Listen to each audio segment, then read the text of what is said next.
Good afternoon. My name is Steve Flanery. I'm a board of director member of the South Dakota Hall of Fame, and today I'm with 2020 inductee Kitty Kinsman from Rapid City.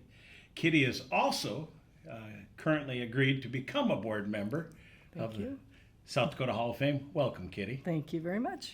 Kitty, you grew up in Watertown, and talk a little bit about your family and the influences that your family had on your life and your choices, and a couple of your mentors. And you mentioned in particular Donis Roberts, who is also a 2011 inductee, Right.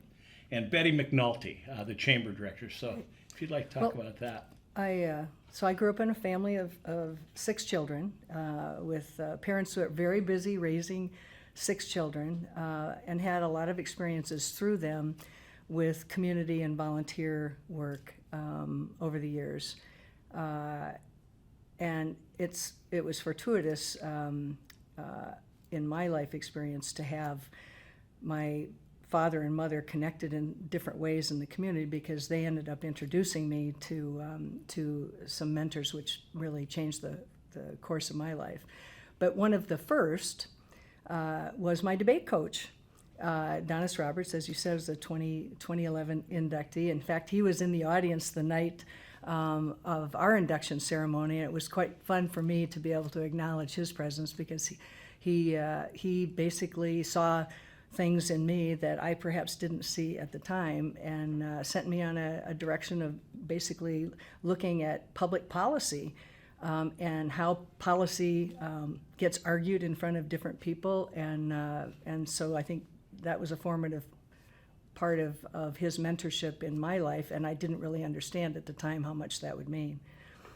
The other person who I also met in Watertown, but after I moved back from Watertown, after being gone for a number of years for school and other work, was she happened to be the chamber president and one of the few women CEOs that I had met at that early time in my life. And she was running the chamber, and I was volunteering and then doing some minor projects for them when I came back to Watertown. And she lit a fire under me by giving me chances to work on projects, get exposed to different professionals doing different work in the field. And she was actually the person in reflection over the years that set the stage for the rest of my career, because she actually asked me if I would write a job description to run an association, which I had never done. I think I was in the ripe age of 23 or 24, and helped me launch an association and begin the work that. And that was with the Glacial Lakes. That was with the Glacial Lakes. That was a 2 or 3 year launch, and she supported me in the work and helped me navigate through some challenges with getting an association started, and lifted me up. Well, and you mentioned to me in a previous conversation we had that she kind of led to your becoming a lifelong lobbyist and influencer in the South Dakota State Legislature. And it's a great story, and I didn't even know this about Memorial Day. Would you share that with us? So one of my roles as the new Glacial Lakes director was, promoting tourism to the northeastern part of the state. And in the course of that, I became part of a larger tourism community in South Dakota, and we created this South Dakota Tourism Caucus. And our first mission was to make Memorial Day, which at that time just fell on May 31st, I think, May 30th, to make it a 3-day holiday weekend and move Memorial Day to make it a Monday holiday. And at the ripe age of 25, I drew the short straw amongst the tourism groups, and we each would volunteer to go lobby that issue. And I drew the short straw and found myself in the state legislative process in 1980, 81, kind of learning the ropes from the ground up, and we were successful. Even Well, more and so. that also led to a mutual friend of ours, you meeting Pete Fuller, who just recently passed. Yes. And he was the lobbyist for Homestake Mining. And Ray Trankel, And who Ray was Trankel with from Northwestern Bell. Bell, yeah. And ultimately my husband. And- It was a good it year. was a good deal. It was a good yeah. year. Oh, that's great. And then Susan Edwards, who was a longtime tourism secretary and a Right. close personal friend of yours. Right. So that created a lifelong relationship and friend for you. Many relationships came out of that few months in Pierre that first time in 1980 and 81. So I'm pretty sure that, well, let's talk, we'll get to your educational background, but I'm pretty sure you never thought you'd be a lobbyist in Pierre, South Dakota for your career. I can say that safely. When I left high school, I'd been a debater, and I think the natural thought was maybe I would go into law at some time, and that didn't come to fruition. So yeah, it's easy to say that I didn't plan on becoming a lobbyist, and I actually didn't know what lobbying was until I showed up in Pierre that first year, and Pete and Ray and a number of others actually were great mentors for me, showed me the ropes, where the bathroom was, and there weren't very many women then, and so I was fortunate to be taken under their wing.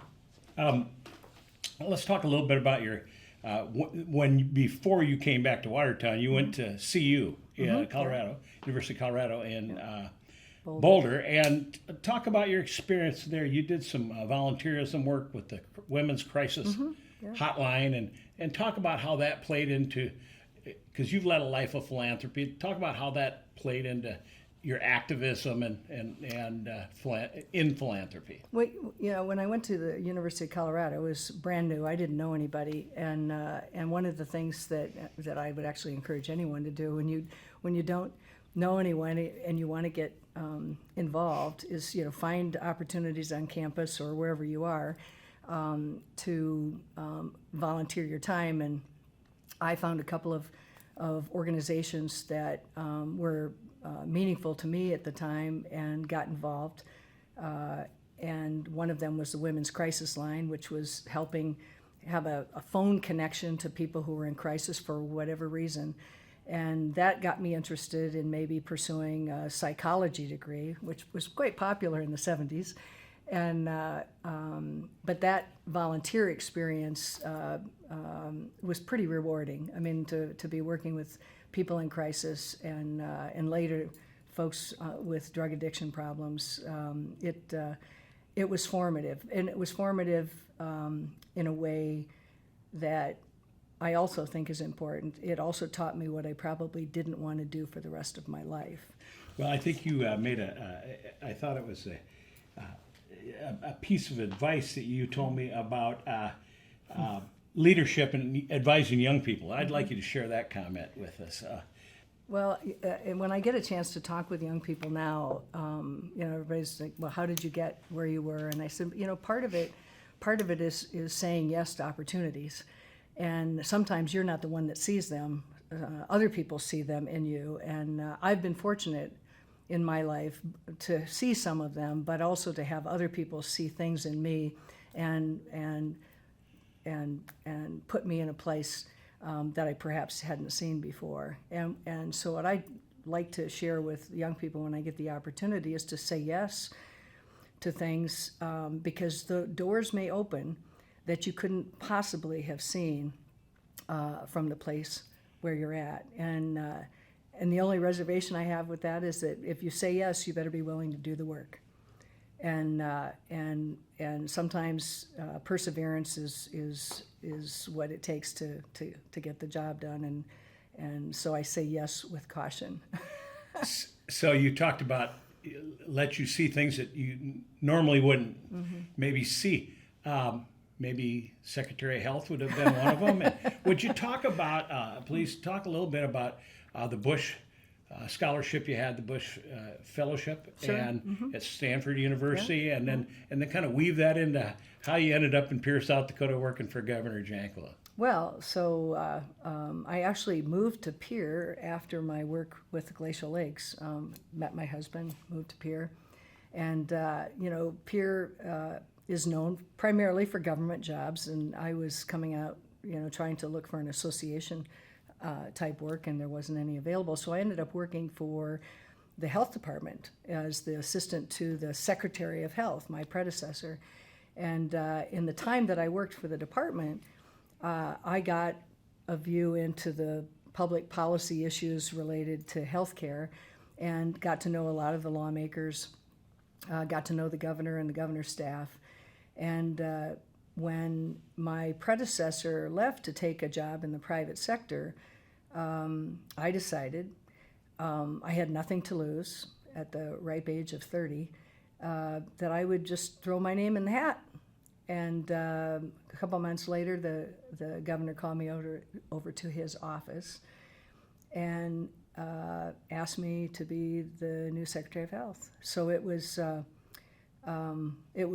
quite an opportunity, and I don't think I would have seen that if I hadn't seen other young professionals in other similar positions doing the kind of work that I now thought I could do. And to serve two different governors is really very different governors, yes, too. And talk about the Bush Fellowship. What an exciting opportunity. Would you lay out that whole process, how you got that you applied for it? And the Bush Foundation has a leadership fellowship, which really helps people in a 3-state area take time out to get re-energized, to educate themselves in, maybe a more advanced degrees, and it allowed me as a person with not great means to leave my great job at as Secretary of Health and pursue a master's program at Stanford in the business school.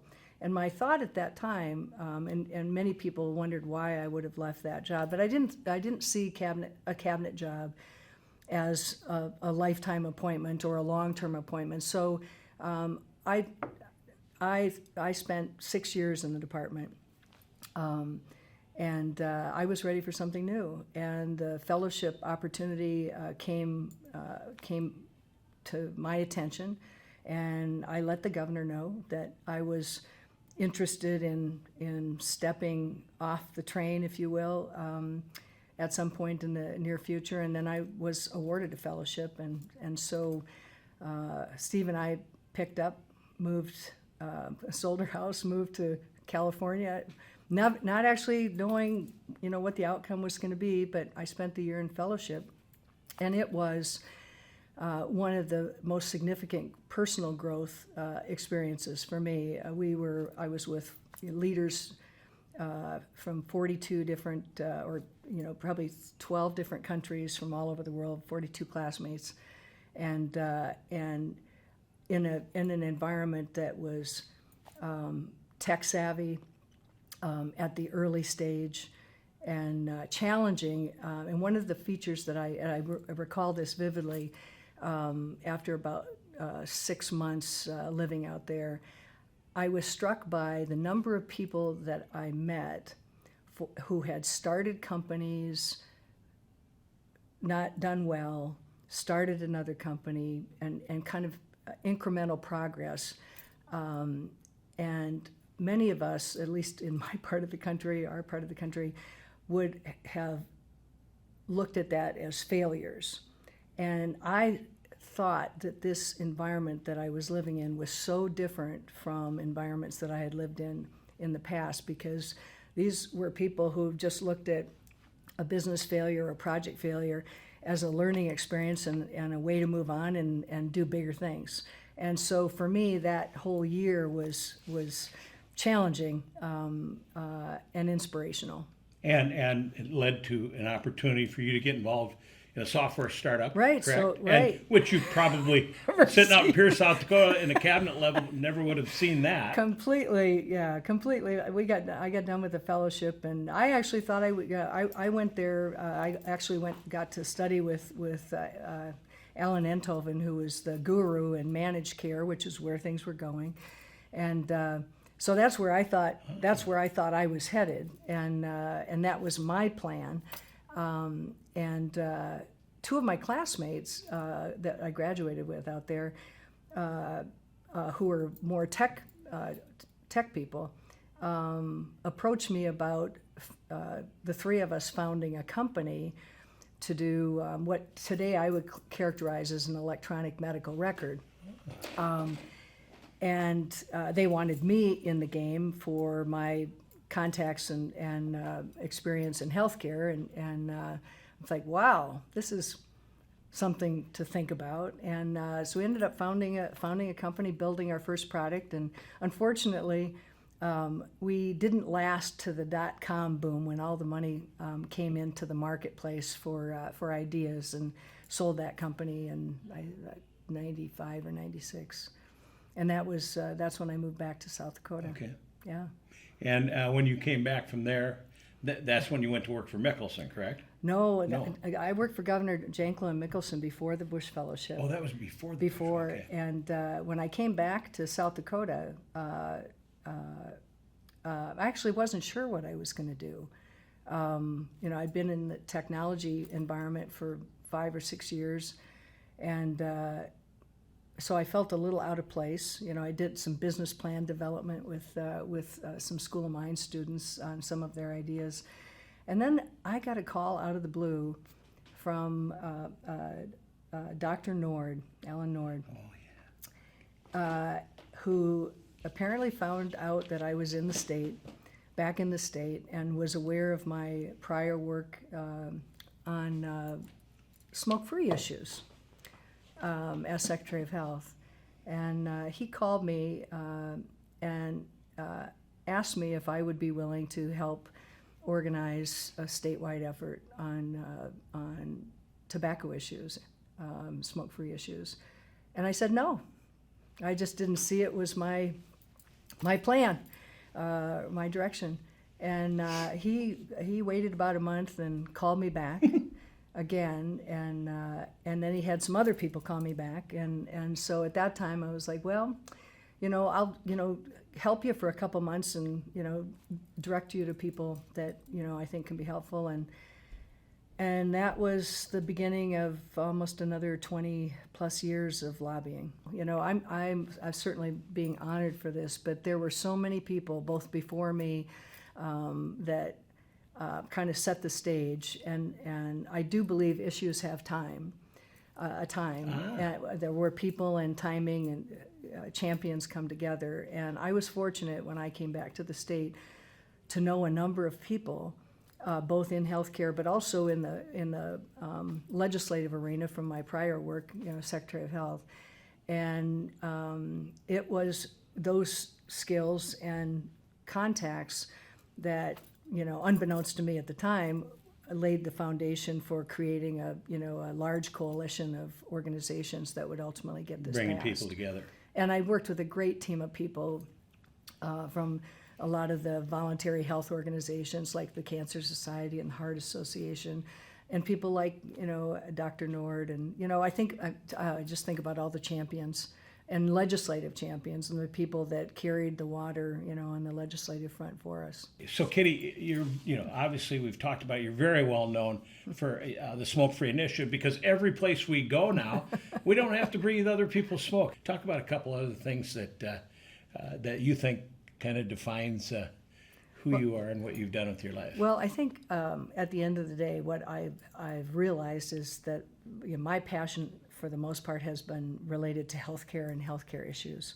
And so I was fortunate, to be educated almost in the Department of Health, and had the opportunity while I was there to work on all the long-term care issues, which are now, front and center in our challenging healthcare environment, and work with lawmakers across the state to actually redirect resources into less institutional care, so not just nursing homes. At the time I was Secretary of Health, most of the resources were going to nursing home care, and so we changed the direction in this state at that time, and it's something I'm really proud of, and now more work needs to be done in that area, but I'm really proud of that.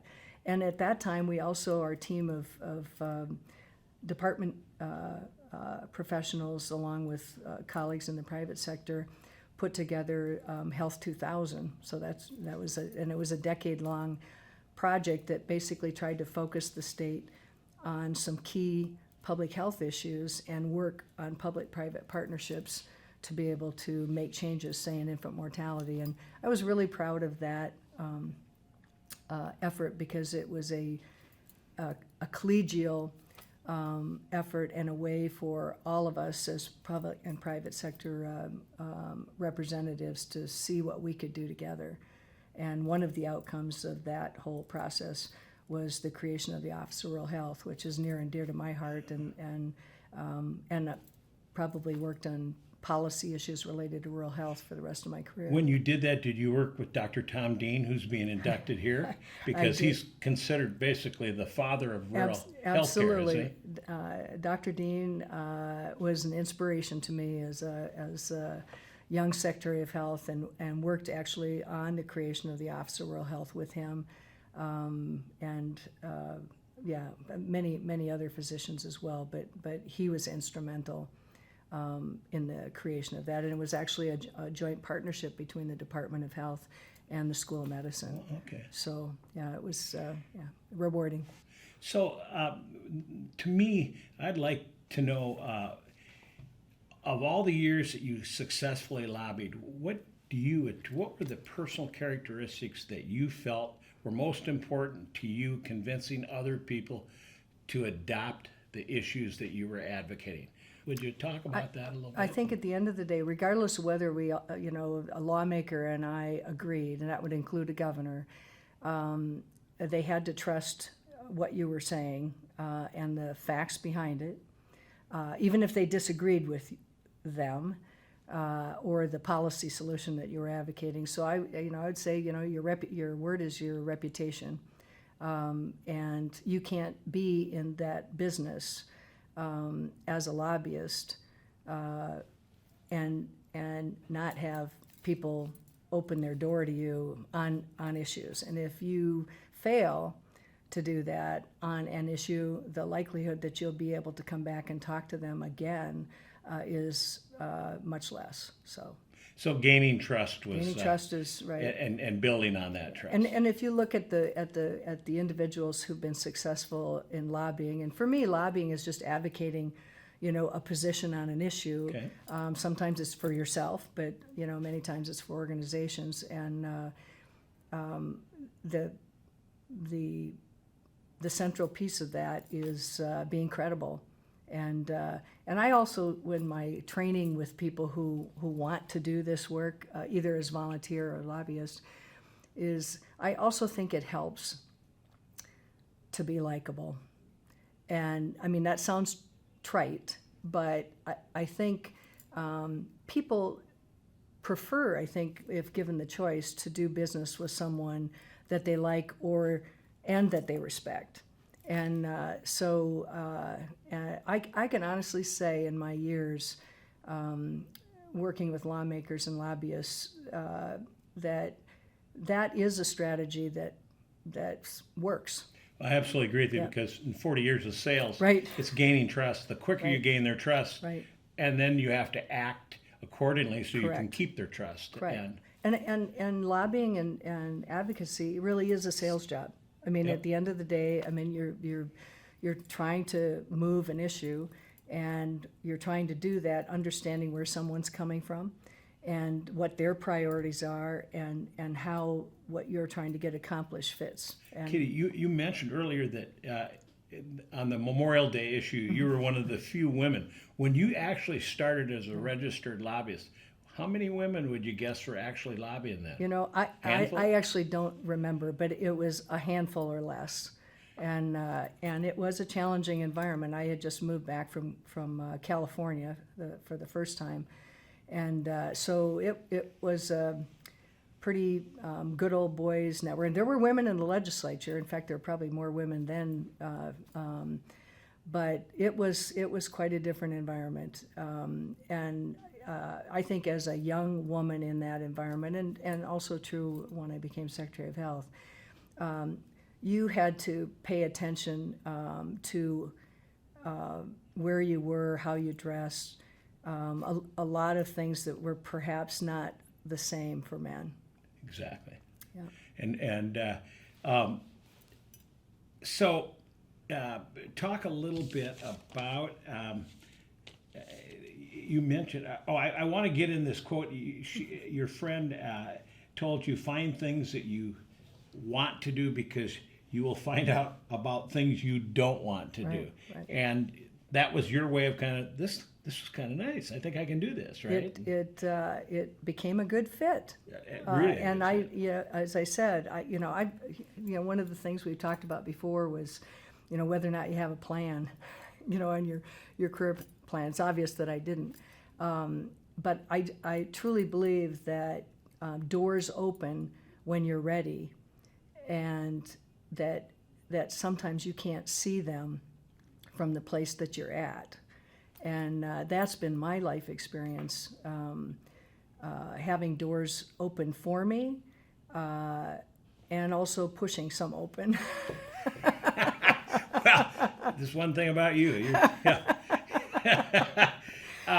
And the other thing is, had you stayed in South Dakota, I think a lot of things that a lot of us do in South Dakota, we get comfortable. Mm-hmm. We've heard this morning, and other people love living in South Dakota, and it's like, well, I could have done that, and then you get a little older and you say, well, time's running out to do that. Right. So it's interesting how fortuitous things when the door opens, right? Right, and I've ended up back in South Dakota twice, and not really thinking that this is where I wanted to be. And at the end of the day, as I reflect on the opportunities that have been available to me, it's a special place because, and you know this well, it's a place where you can be connected to many people doing great things all over the state and really make a difference in big ways that, for example, living in California, in the Bay Area, finding your pathway through a large city, large organizations, I thought was pretty challenging. And maybe that's, I was meant to be here. And I also find that we all create our own kind of networks and communities wherever it is we land, regardless of South Dakota or California or Colorado, and that's what makes some of this manageable and fun, and fun. That kind of works into the whole philanthropy. You and your husband Stephen Zelmer are well known in South Dakota, and especially Western South Dakota, for being very generous philanthropists.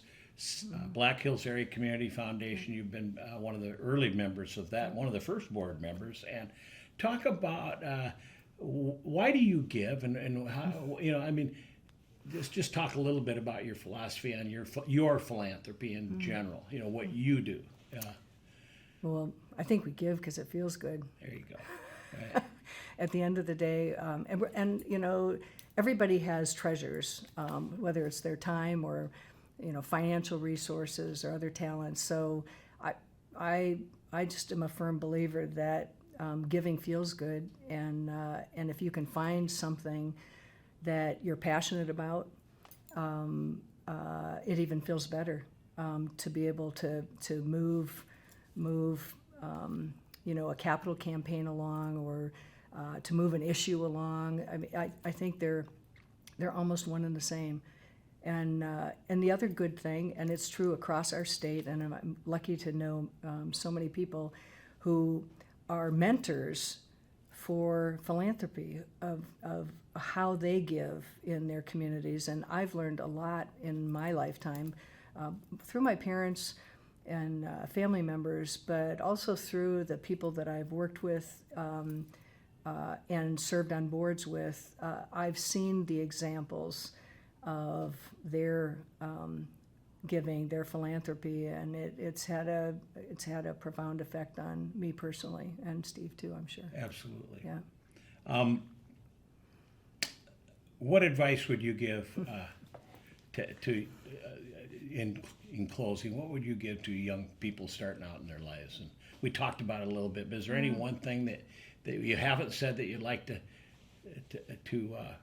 You know, I would just go back to what I was saying earlier. I think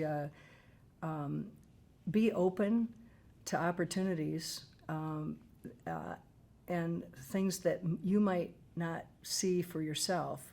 Say yes when asked, and then be ready to do the work.